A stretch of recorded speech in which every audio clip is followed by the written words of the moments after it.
history, along with many others, would be completely different. My grandmother and my grandfather were taken out of Poland in World War II, sent to the working camps in Germany, the working slave camps in Germany. It was the last time my mother, the grandmother, who was 17 years old, saw her family again.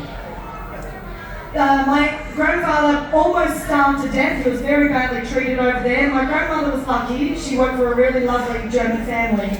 However, the Nazi soldiers came in one day, saw her eating with the family at the table, grabbed her by her hair, threw her to the floor and said, "She eats with the dogs." The family jumped in front of her and said, "No, we love Helena. She's one of us. Please leave her alone." The German soldiers looked at her. She was blonde hair, blue eyed, and she said, "If you renounce being Polish and become German, you are free." She said, "No, I'm Polish." And that's the reason why I'm here now, because she stood up to the Germans and wouldn't renounce her citizenship.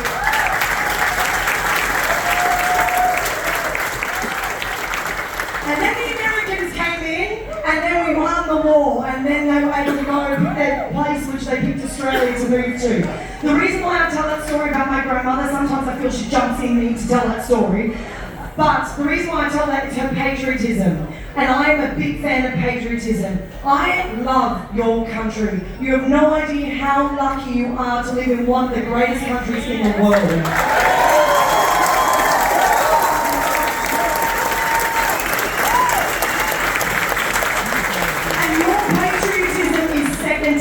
It is infectious, so please always stay that way, because you cannot be prouder than you can be of your country. As many allies do believe that as well, but we're in a twisted world at the moment. But I'll tell you what, America is one of the best countries in the world. Keep being patriot. Keep being patriot.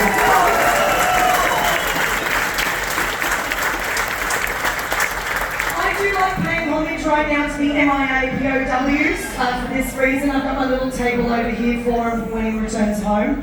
Every year, on April 25, we celebrate Anzac Day in Australia. This is the Australian New Zealand Army Corps for World War I, Australian New Zealand Army Corps and the Americans World War II, and then the Anzacs were Australia and the Americans for Vietnam. We're brothers and sisters fighting side by side. Every year we do a dawn service and we do a poem, part of the Ode of Remembrance, so this is called the Ode. This is to remind our youth to never forget the sacrifices for what we have now, because it was for the blood that was shed is the reason why we are free in our countries.